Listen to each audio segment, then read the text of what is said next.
오늘 수요 예배에 하나님께서 우리에게 주신 말씀은 로마서 5장 1절에서 4절 말씀입니다. 제가 읽도록 하겠습니다. 그러므로 우리가 믿음으로 의롭다 하심을 받았으니 우리 주 예수 그리스도로 말미암아 하나님과 화평을 누리자.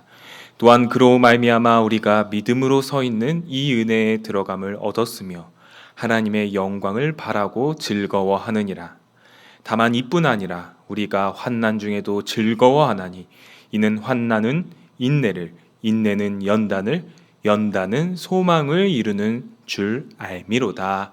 아멘. 성화의 삶이라는 제목으로 하나님의 말씀 전하도록 하겠습니다. 로마서는 우리를 감동케 하고 또한 우리의 영혼을 살리는 수많은 말씀 구절들이 있습니다. 특히 로마서는 바울신학의 꽃이라고 불리기도 하는데요. 오늘 우리가 읽은 로마서는 많은 교리들의 근본이 되는 그러한 말씀이기도 합니다. 특별히 오늘 우리가 읽은 부분은요, 구원에 대한 교리가 나오는데요. 칭의, 성화, 영화, 이 구원에 대한 교리가 나오는 부분입니다. 먼저 칭의입니다. 우리 1절을 한번 읽어보도록 하겠습니다. 그러므로 우리가 믿음으로 의롭다 하심을 받았으니 우리 주 예수 그리스도로 말미암아 하나님과 화평을 누리자. 아멘. 우리가 믿음으로 의롭다 하심을 받았으니, 이 말씀은 칭의를 말하는 것인데요. 칭의에 관하여 바울은 오늘 읽은 말씀 이전에 로마서 4장에서 이렇게 이야기하고 있습니다. 아브라함 이야기를 통해서 4장 3절에 나오는데요. 4장 3절 한번 읽어보도록 하겠습니다. 성경이 무엇을 말하느냐? 아브라함이 하나님을 믿음에 그것이 그에게 의로 여겨진 바 되었느니라. 의로 여겨진 바 되었다는 것은 무엇을 뜻합니까?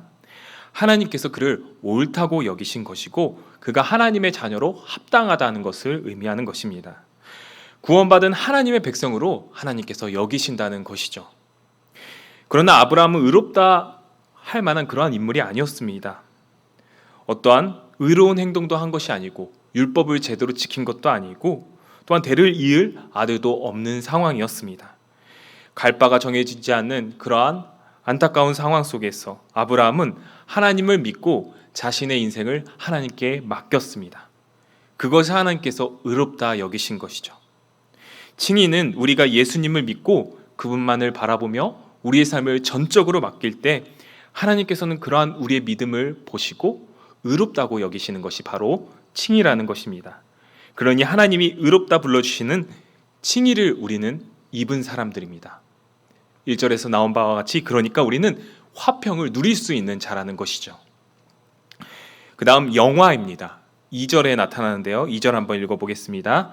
또한 그로 말미암아 우리가 믿음으로 서 있는 이 은혜에 들어감을 얻었으며 하나님의 영광을 바라고 즐거워하느니라. 우리가 믿음으로 서 있는 이 은혜에 들어감을 얻었으며, 이 말은 무슨 의미입니까? 구원은 단순히 우리의 죄가 사해진 것뿐만 아니라 저 천국으로 가는 그 자격까지 얻어진 것을 의미합니다. 한 번 받은 구원은 절대 취소될 수 없습니다. 하나님께서 저와 여러분을 저 천국 가는 그 길을 이미 예비해 놓으셨다는 말입니다. 이것은 성화가 아닌 영화의 상태를 이야기하는데요. 하나님과 똑같지는 않지만 하나님과 함께 있을 정도로 우리가 거룩해지는 단계. 그때 우리는, 저와 여러분은 서로 눈으로 보는 것과 같이 하나님을 뵙게 될 것이며 그의 손을 만질 수도 있고 그의 품에 안길 수도 있으며 또한 눈물이 없고 슬픔이 없는 그러한 나라 속에서 행복하게 살 수 있습니다.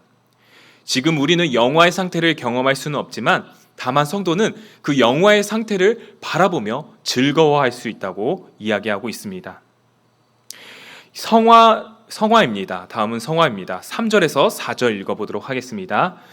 다만 이뿐 아니라 우리가 환난 중에도 즐거워하나니 이는 환난은 인내를, 인내는 연단을, 연단은 소망을 이루는 삶인 줄 알미로다. 다만 이뿐 아니라 성도는 환난 중에도 즐거워할 수 있다고 합니다. 저는 환난이 되게 싫습니다. 환난을 좋아하시는 분들이 있나요? 고난을 좋아하시는 분들이 있나요? 저랑 마찬가지실 거예요. 이 세상에 고난을 좋아하는 사람은 없을 것입니다.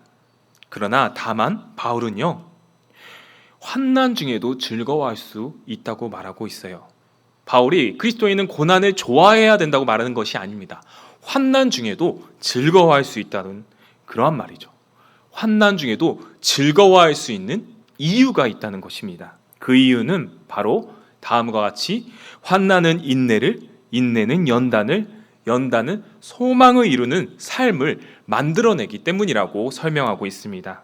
바울은 이러한 성화의 단계를 네 가지로 설명하고 있는데요. 네 단계로 설명하고 있습니다. 먼저 환난입니다. 환난은 어려운 일을 당하는 것을 말하죠. 환난은 기독교인이나 비기독교인 모두에게 찾아오는 것입니다.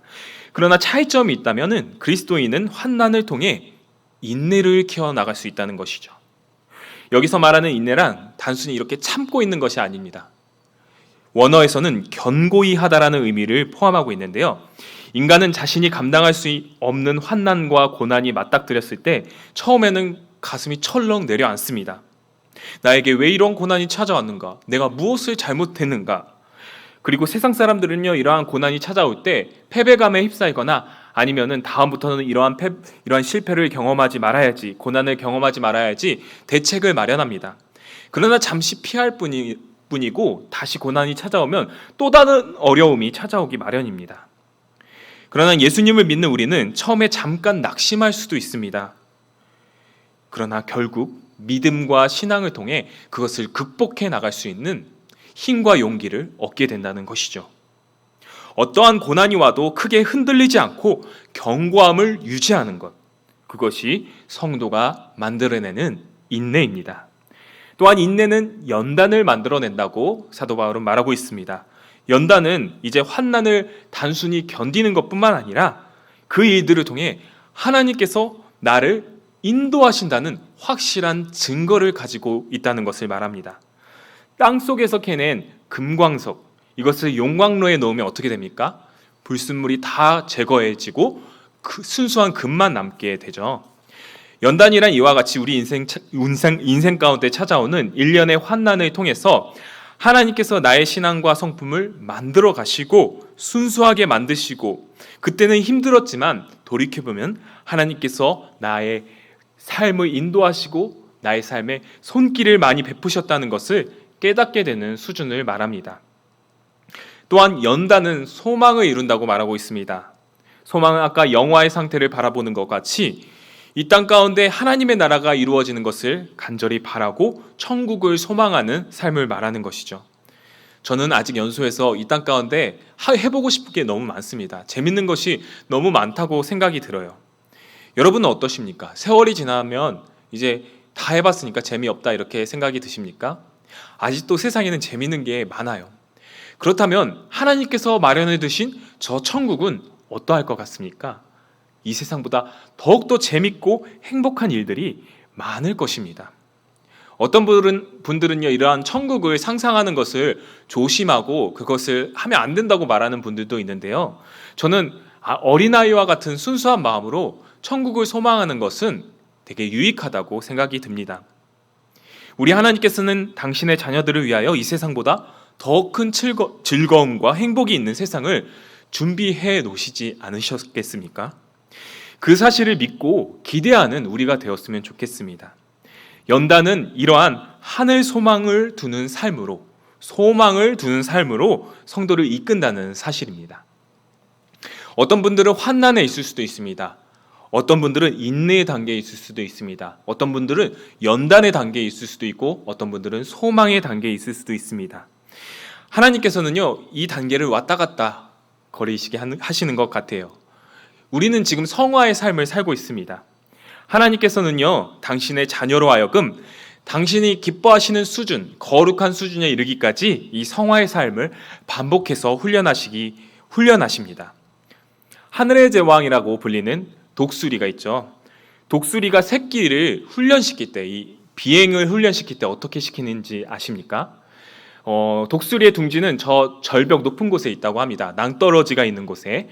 근데 거기서 새끼들이 어느 정도 자라게 되면은 하나 둘씩 떨어뜨린다고 합니다. 떨어뜨리면 새끼들이 살려고 발버둥 치지만은 잘 못 날아서 땅에 떨어지게 되겠죠. 근데 그 땅에 떨어지는 그 순간 독수리가 이렇게 어미 독수리가 와서 낚아챈다고 합니다. 이것을 계속 반복한대요. 훈련을 계속 반복한대요. 언제까지요? 날 때까지. 날 때까지 계속 반복하신다고 합니다. 하나님께서 마찬가지이신 것 같아요. 우리 그리스도인이 이 땅 가운데 경험하는 성화의 훈련도 마찬가지일 것입니다. 여러분, 혹시 이러한 하나님의 훈련이 무섭고 부담스럽게 느껴지시나요? 그러나 기억하십시오. 하나님께서 우리를 독수리 눈동자같이 지켜보고 계신다는 사실, 우리가 기가 막힌 수렁에 빠질지라도 독수리처럼 구원하신다는 사실, 하나님께서 우리가 어떠한 상황 가운데 있을지라도 우리를 항상 지키시고 보호하신다는 그 사실을 우리가 기억한다면 우리는 이 성화의 삶을 기쁘게 견뎌낼 수 있다고 하는 사실입니다. 코로나로 인하여 우리의 신앙이 점점 가라앉는 것 같습니다. 인터넷으로 설교를 들어도, 말씀을 보아도, 필사를 해도, 또한 큐티를 해도 뭔가 신앙이 채워지지 않는 것 같은 느낌이 들어요. 또한 나의 신앙이 이대로 가다가는 사라질 수도 있다고 생각이 드는 것 같습니다. 그러나 여러분, 이럴 때일수록 더욱 날개짓을 열심히 하십시오. 더 성경 읽고, 더 말씀 듣고, 더 큐티를 열심히 하고, 더 주님을 사랑하는 표현을 하십시오. 그러면 우리의 신앙에 이 날개짓에 잔근육이 붙어서 점점 날게 될 것이고 우리의 신앙이 성장되게 될 것입니다.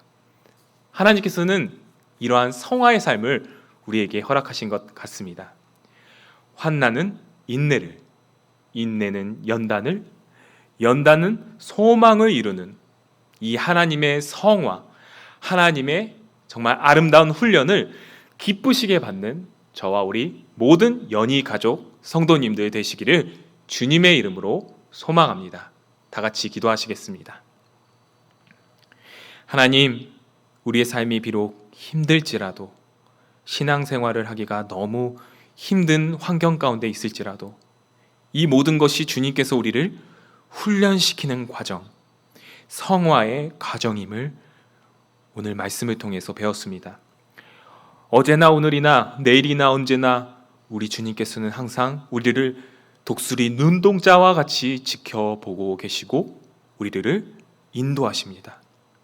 그 주님만을 바라보며 오늘도 그 주님께 우리의 삶을 전적으로 맡기며 더 큰 은혜를 사모하기 위해 날마다 신앙의 날개짓을 하는, 더욱더 기도하고 말씀을 묵상하고 서로 사랑하는 우리 연희 가족이 되게 하여 주시옵소서. 그리하여 환난은 인내를, 인내는 연단을, 연단이 소망을 이루는 저와 우리 모든 연희 가족, 성화의 삶을 사는 우리 연희 가족 될 수 있도록 주님 인도하여 주시옵소서. 우리의 소망 되시는 우리 구주 예수 그리스도 이름 받들어 기도드리옵나이다. 아멘.